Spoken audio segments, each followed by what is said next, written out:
है। तो आप लोग ध्यान से देखिए, दो चर वाले रैखिक समीकरण है, ठीक ना। तो ध्यान दीजिए, समीकरण 1 हो गया और समीकरण 2 हो गया। तो देखिए आप लोग ध्यान से कैसे बन रहा है जो, ठीक ना। ये दोनों को वाई वाई को काटेंगे, कोई कोई में देखिए ये एक्स भी काटता है, ठीक ना। तो जैसा रहता है वैसा किया जाता है, ठीक ना। तो आप लोग ध्यान से देखिए, अब देखिए समीकरण एक हो तो हो गया, आपका हो गया एक्सरसाइज 2A। ध्यान दीजिएगा आप लोग, ठीक ना। तो चलिए यहाँ लिख रहे हैं 3x - 7y बराबर 7, और यहाँ हो गया 11x + 5y बराबर 87, ठीक ना। अब इसी को क्या करना है, पलट देना है, 7 को नीचे कर देना है, 5 को ऊपर कर देना है। तो लिखिएगा समीकरण एक में, है ना, समीकरण एक में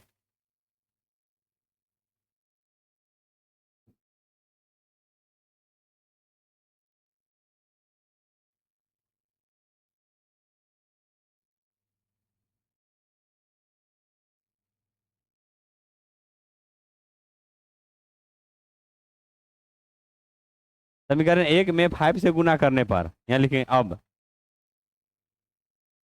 और समीकरण 2 में 7 से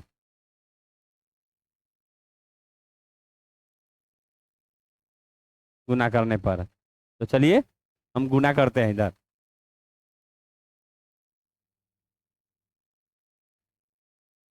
यहाँ 5 लिख दिया, यहाँ 7 लिख दिया। देखिए इस नंबर को पलट दिए, ठीक ना।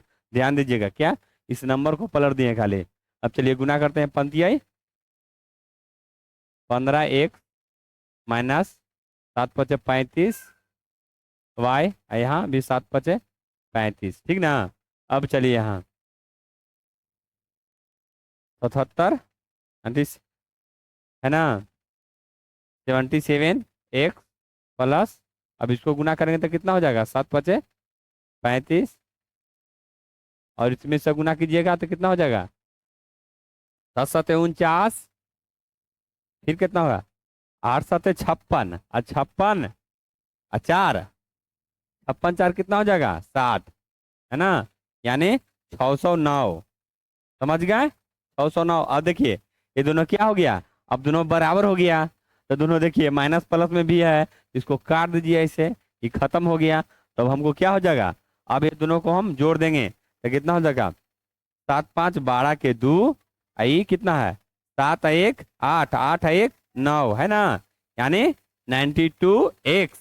बराबर इधर जोड़ देंगे तो कितना हो जाएगा, बताइए कितना हो जाएगा, 5 और 9 कितना हो जाएगा, 14, 9×5=14 के 4, और फिर हो जाएगा कितना, यहाँ 4 भी हो जाएगा, क्योंकि एक 0 और 3 कितना हो जाएगा, 3 और 1 4, फिर यहाँ 6, यानी 644।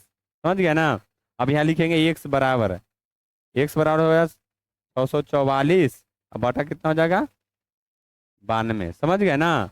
अब इसके बारे में कटेगा, बताइए के बार में कटेगा, ए 6 बार में कटेगा, समझ गए ना, सॉरी कितने बार में, 7 बार में कटेगा। यहाँ लिख दिए 7, समझ गए। यहाँ लिखेंगे समीकरण समीकरण एक में x का मान रखने पर, समीकरण एक लिख रहे हैं 3x - 7y बराबर 7, है ना। अब चलिए 7 को रखेंगे जहाँ x है, जहाँ ध्यान दीजिए जिसका मान निकला है उसी का मान समीकरण 1 में रखेंगे, चाहे समीकरण 2 में रखिए, आपका मान उतना ही आएगा, ठीक ना। आंसर उतना ही आएगा, जितना आएगा 1 में उतना ही आएगा 2 में। चाहे देखिए आप इसमें रखिए चाहे इसमें रखिए, ठीक ना। ये दोनों समीकरण एक है, ये भी दोनों समीकरण 2 है, ई भी और ई भी 2 है, ठीक ना। बशर्ते इसको हम बराबर करने के लिए यहाँ लिखे हैं, ठीक ना। तो ये चीज आप लोग ध्यान दीजिएगा। अब चलिए यहाँ एक्स का माना है ना 7, तो 3 × 7 माइनस 7y बराबर 7, 7 21 हो गया ना। माइनस यहाँ क्या हो जाएगा 7y बराबर 7, इसको इधर करेंगे। देखिए आप लोग ध्यान दीजिएगा, कोई भी नंबर कोई भी चिन्ह अगर इधर से उधर जाता है तो माइनस वाला प्लस और प्लस वाला माइनस हो जाता है। एक चीज ध्यान रखिएगा, अगर आप लोग माइनस प्लस ध्यान दे दिए तो सब चीज सही हो जाएगा, ठीक ना। तो चलिए इसको हम इधर कर रहे हैं, तो माइनस y बराबर 7 माइनस 21, तो क्या हो जाएगा -7y बराबर -14, घट जाएगा तो होगा ना। 21 में से 7 घटाएंगे तो 14 बचा माइनस, तो देखिए इधर भी माइनस इधर भी माइनस, तो माइनस माइनस खत्म कर दीजिए, समझ गया है, माइनस माइनस खत्म हो गया। तो y बराबर क्या लिख दें 14/7, काट दीजिए, 2 बार में कट जाएगा, है ना। तो y का मान कितना आ गया 2, समझ गया ना। अब चलिए यहाँ लिखेंगे क्या, x बराबर आ गया 7 और y बराबर आ गया 2। तो आप लोग इस तरह